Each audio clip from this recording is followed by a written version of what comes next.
Students जो ये case study type question है पहले इसको रीड करते हैं, देन इसके कुछ क्वेश्चंस हैं उनकी हम क्या करेंगे, आंसर्स फाइंड करना स्टार्ट करेंगे। The law of reflection, okay मैं हाईलाइट करता जाता हूँ।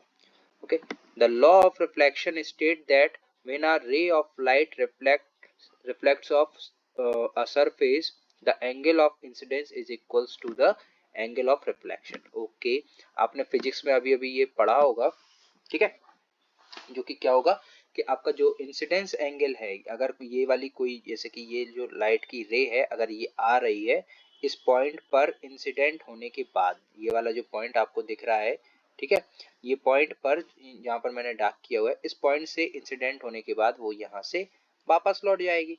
तो यहाँ पर से हम क्या बनाते हैं, एक नॉर्मल बनाते हैं, जैसे कि नॉर्मल यहाँ पर बना है, एंगल ऑफ इंसिडेंस यहाँ पर ये होता है I, which is equals to the R. Okay, तो ये हमने फिजिक्स में ऑलरेडी पढ़ा है। इसके बाद क्वेश्चन में आगे उन्होंने क्या कहा गया उसको थोड़ा सा रीड करते हैं। Ramesh placed a mirror on ground level to determine the height of a pole. Ramesh ने क्या किया, यहाँ पर उसका फिगर, अब जो एक्चुअल में केस है वो उस पर हम लोग पढ़ने वाले हैं कि यहाँ पर रमेश खड़ा है, रमेश ने क्या किया, ग्राउंड लेवल पर एक मिरर जो है वो प्लेस किया है। Ramesh place a mirror on ground level to determine the height of a pole, ठीक है। ही, यहाँ से पढ़ते हैं, he stands at a certain distance so that he can see the top of the pole reflect from the mirror। तो वो क्या करता है, कुछ डिस्टेंस पर खड़ा होता है जहां पर वो मिरर में देखता है और उसको पोल का जो है टॉप दिखाई देता है, ठीक है। Ramesh eyes level is 1.5 meter above the ground, ठीक है, रमेश का जो आई लेवल है वो ग्राउंड से 1.5 मीटर है। Distance of Ramesh and the pole from the mirror are 1.8 and 6। Okay, तो बहुत सिंपल सा क्वेश्चन है, हाइट एंड डिस्टेंस का कॉन्सेप्ट यूज करना है आपको इसमें से। नाउ फर्स्ट, पहले तो ध्यान से देख लेते हैं, थोड़ा सा मैं इसी पर मार्क करता हूँ कि ये जो आपको दिख रहा है ना, ये हाइट रमेश की उन्होंने क्या दिखा है, आई लेवल, तो ये आई लेवल है रमेश की, यहाँ से मैं लूँ तो यहाँ से 1.5 मीटर इसका क्या है, आई लेवल है, ठीक है।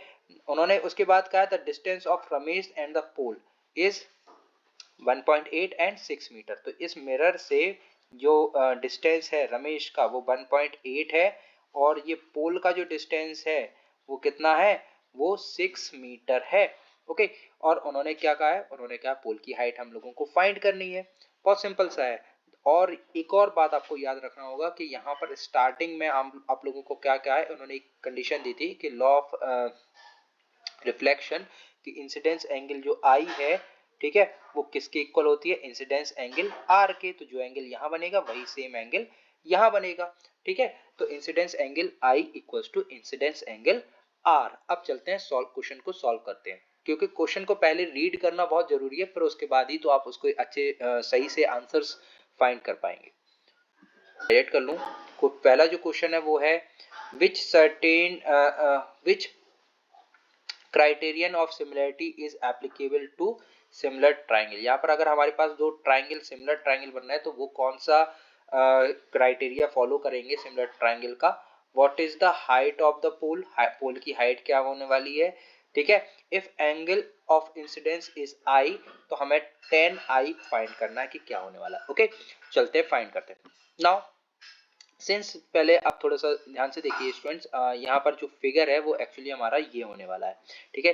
ये हमारा फिगर है, ये रमेश खड़ा हुआ है, यहाँ पर मैं मार्क कर नोट कर देता हूँ, ये मेरा यहाँ पर रमेश है जिसके आई ग्राउंड से आई लेवल कितना था 1.5, ठीक है। तो ये हमारा रमेश हो गया, ये हमारा पोल है, ठीक है, ये पोल है, ये हमारा इंसिडेंस एंगल आई है और ये इंसिडेंस एंगल आई, ठीक है। आई इक्वल्स टू एंगल आर था, तो दोनों जगह मैंने आई आई ही नोट कर दिया है, ठीक है। ये डिस्टेंस है, ये मिरर लगा हुआ है हमारा, ठीक है, ये मिरर है, ठीक है। स्टूडेंट्स अब ध्यान से देखिए, यहाँ पर आप पहले तो ये वाला एंगल आपका सेम होगा, जो आपका ए एंगल, मैं यहाँ पर नोट कर दे रहा हूँ, angle A M B, angle A M B should be equals to angle C M D के, ठीक है।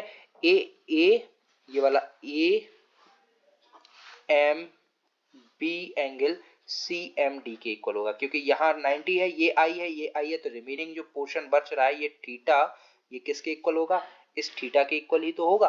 ठीक है, तो नाउ यहाँ पर एक तो ये एंगल हो गए, एक एंगल ये वाला, इसमें भी 90 है, इसमें भी 90 है। आपको पता ही होगा कि अगर किसी भी टू ट्राइंगल्स में टू एंगल्स सेम है तो उसके अंदर क्या होगा, थर्ड एंगल भी क्या होगा, सेम ही होगा। तो यहाँ पर अगर दो एंगल सेम है तो थर्ड एंगल भी सेम होगा। तो पहला तो ये हो गया हमारा ए एम बी और सी एम डी, ये दोनों इक्वल हैं। और एक हमारा ये है ए बी एम और सी डी एम, कितना है 90। तो हम कह सकते हैं बाय एंगल सिमिलैरिटी क्राइटेरियन यहाँ पर हमारा फॉलो हो रहा है। एंगल अगर दो एंगल सेम है तो थर्ड एंगल भी हमारा सेम ही होगा। तो यहाँ पर हमारा एंगल क्राइटेरियन फॉलो हो रहा है। तो ये triangle A M B similar to triangle C D M. अब इसके बाद हम लोगों को पता है कि अगर सिमिलर ट्राइंगल है तो यहाँ पर कॉरस्पॉन्डिंग साइड्स का रेशियो कैसा होता है, प्रोपोर्शन होता है। यानी कि ए बी और A B upon C D ले सकते हैं और B M upon D M ले सकते हैं। ठीक है, तो वही मैंने लिया है, A B upon C D and B M upon D M. तो ठीक है, ए बी की हाइट नहीं पता थी हमारे को, सी डी की वैल्यू जैसे ही मैंने वैल्यूज पुट की तो यहाँ से मेरे पास ए बी हाइट जो है वो तुरंत फाइंड होकर के आ गई है। ठीक है, यहाँ से सिंप्लीफाई करेंगे आप यहाँ पर, तो ए बी की हाइट आ जाएगी 5। thus the height of the pole is 5 meters। ठीक है, नाउ द थर्ड क्वेश्चन बहुत सिंपल है। थर्ड क्वेश्चन में उन्होंने क्या कहा है, उन्होंने कहा है फ्रॉम द ज्योमेट्री।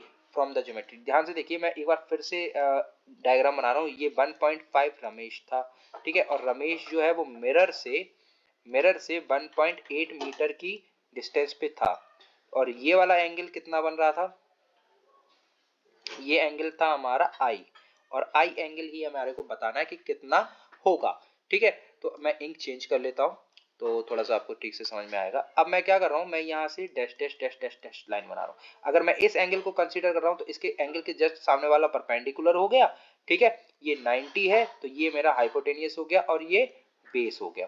ठीक है, नाउ मुझे ये पता है कि परपेंडिकुलर मेरा यहाँ पर ये 1.8 है तो ये वाला भी मेरा 1.8 होगा। ये 1.5 है तो ये भी मेरा 1.5 ही होगा। अगर मैं इसमें अगेन ट्रिग्नोमेट्री का यूज करूं तो मेरे पास आ जाता है tan i, यानी कि tan थीटा इक्वल्स टू क्या होता है, परपेंडिकुलर अपॉन बेस। यानी परपेंडिकुलर 1.8, बेस मेरा कितना है 1.5। जैसे ही मैंने इसको सॉल्व किया मेरे पास 655 जो है इसका आंसर आ जाता है। तो इस तरह से आपको इन तीनों क्वेश्चंस को सॉल्व करना है और बहुत ही सिंपल है। यहाँ पर एक छोटी सी सिचुएशन दी गई है आपको कि आपको पहले ये एंगल आई और आर इक्वल रखने होंगे और उसको किस तरह से सिमिलर ट्राइंगल की क्राइटेरिया को फॉलो करते हुए सॉल्व करना है। Thank you students.